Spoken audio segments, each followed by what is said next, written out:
Selecting the appropriate needle size is very crucial to obtain optimal efficacy in your treatment and also to improve the experience of your patient during the treatment.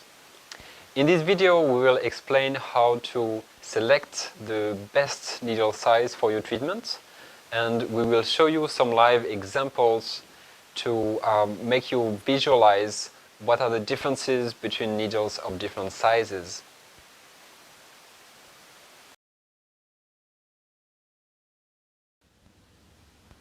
There are two variables related to needle size: diameter and length.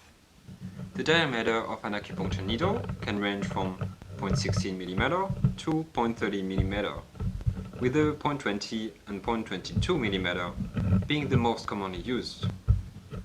The length of an acupuncture needle can range from 15 to 50 mm, and even longer for special types of long needles. The ones we use the most commonly in the clinic are 25 and 40 mm long. Thicker needles will produce a stronger de or needling sensation, but the insertion is more painful than thinner needles, and the after effect is also stronger. Thicker needles tend to bend less than thinner needles, which makes them very useful when using warm needles and electroacupuncture. Thinner needles are relatively painless, but will produce a weaker de. The choice depends mainly on the patient's sensitivity and the preferences and score of the clinician. For example, Japanese acupuncturists tend to use thin needles, while acupuncturists from the Tong school tend to use larger needles. The length of the needle depends mainly on the point location. 15 mm needles are generally more practical to needle the face, sometimes the fingers and the feet. 30 mm needles are commonly used for the arms and legs. 40 and 50 mm needles are used for deep needling in the lumbar area. The length of the needle will also depend on the constitution of the patient, short needle being used for thinner patients, and long needles used for larger patients. Finally, the depth of the needling can be adjusted according to the season, for example, deeper in winter, shallower in summer, or the level of the disease, deeper for an internal condition, shallower for an external condition.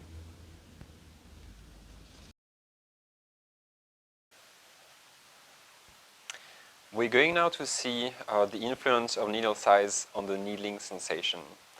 So for this video, I will use stomach 36, which is a very common point used in acupuncture. And I will start with a needle which is a 0.22 mm, and this is a very common size. This is a medium range size. Okay, Samantha, are you ready? Yep.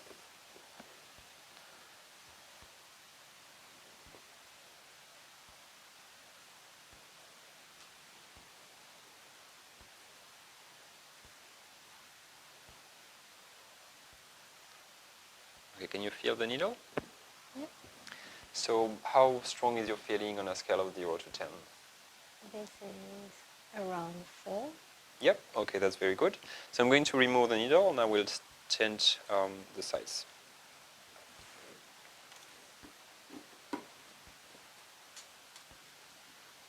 So I'm now going to use a 0.18 mm, which is a very thin needle.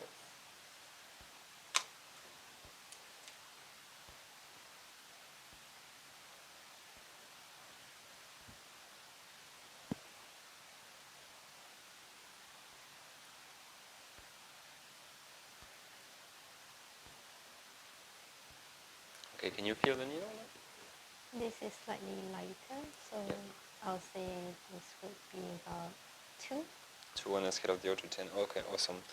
I will now try to use a larger, slightly larger needle, which is a 0.35.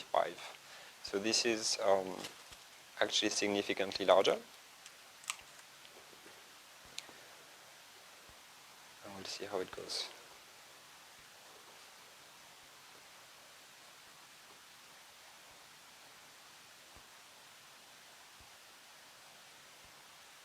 Okay. So how do you feel now, Samantha? This is slightly more painful. I'll Yeah. give it about an 8.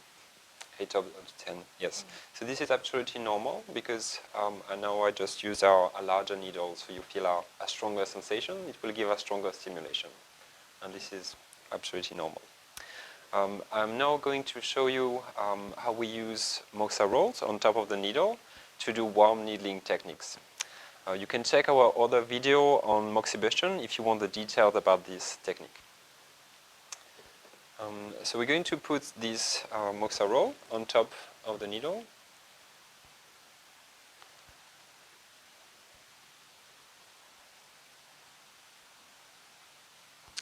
Okay, so you can see quite clearly here that on this side, the large needle, 0.35 millimeter, it's very still, it doesn't bend at all. But we can see here on the 0.18 millimeter that the needle is bending, and this can be quite dangerous because the needle could come out or the moxa roll could get too close to the skin and there might be some burn.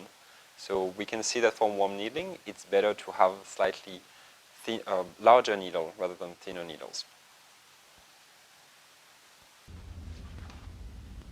I'm going to show you now how to select the length of the needle according to the location of the point you are going to use.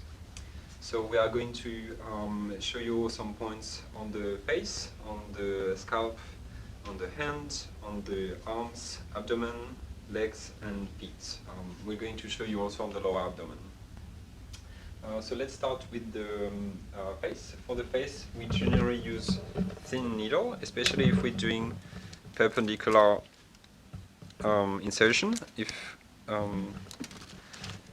So I can show you the side of the needle here. And so I'll show you on in-tongue points here. Yep, here we are. I'm now going to show you on the scalp. For the scalp, we generally use 30 millimeter or 40 millimeter needles because we are going to need to do an oblique insertion.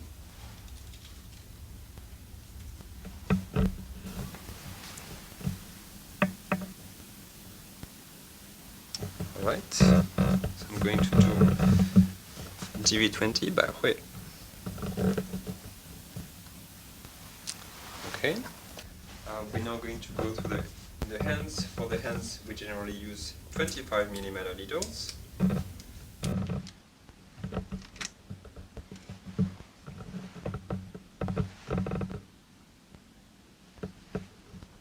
Right.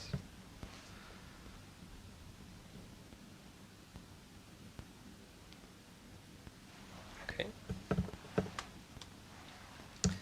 For the arms, we can use 30 millimeters or 40 millimeters needle. I'm now going to use a 40 millimeter one.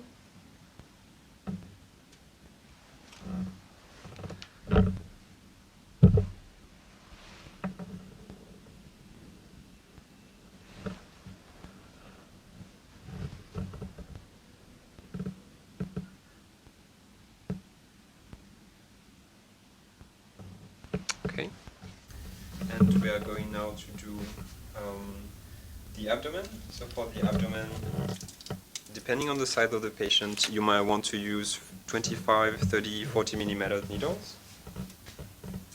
Because this patient is relatively thin, we are going just to use a 25 millimeter needle.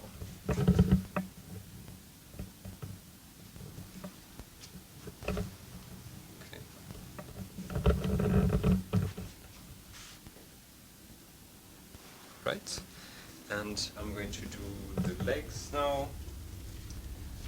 For the legs, you can also choose 30 to 40 millimeters. You might even want to choose larger needles if the patient is larger.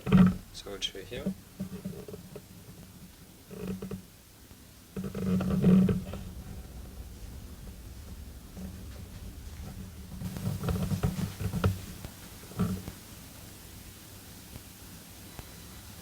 Right. For the feet, we can use 25 millimeter needles. It will be enough. So here is the side of the needle.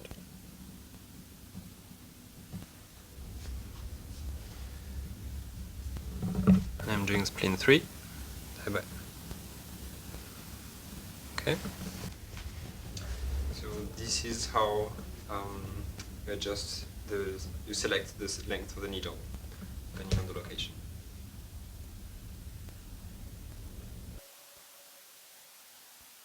I'm going to show you now how to adjust the size of the needle depending on the size of the body of the patient. So we have two models here today. One is thinner and one is a bit larger. So for this patient, for example, if you want to needle the upper back, I would select a 15 to 25 millimeter needle. For the lower back, I would select a 30 to 40 millimeter needle, and for the legs, 30 or 40 millimeters as well. For this patient, for the upper back, I might select a 25 or 30 millimeter needle. For the lower back, I might choose a 40 or 50 millimeter needle, and for the legs as well, 40 or 50 millimeter would be more appropriate.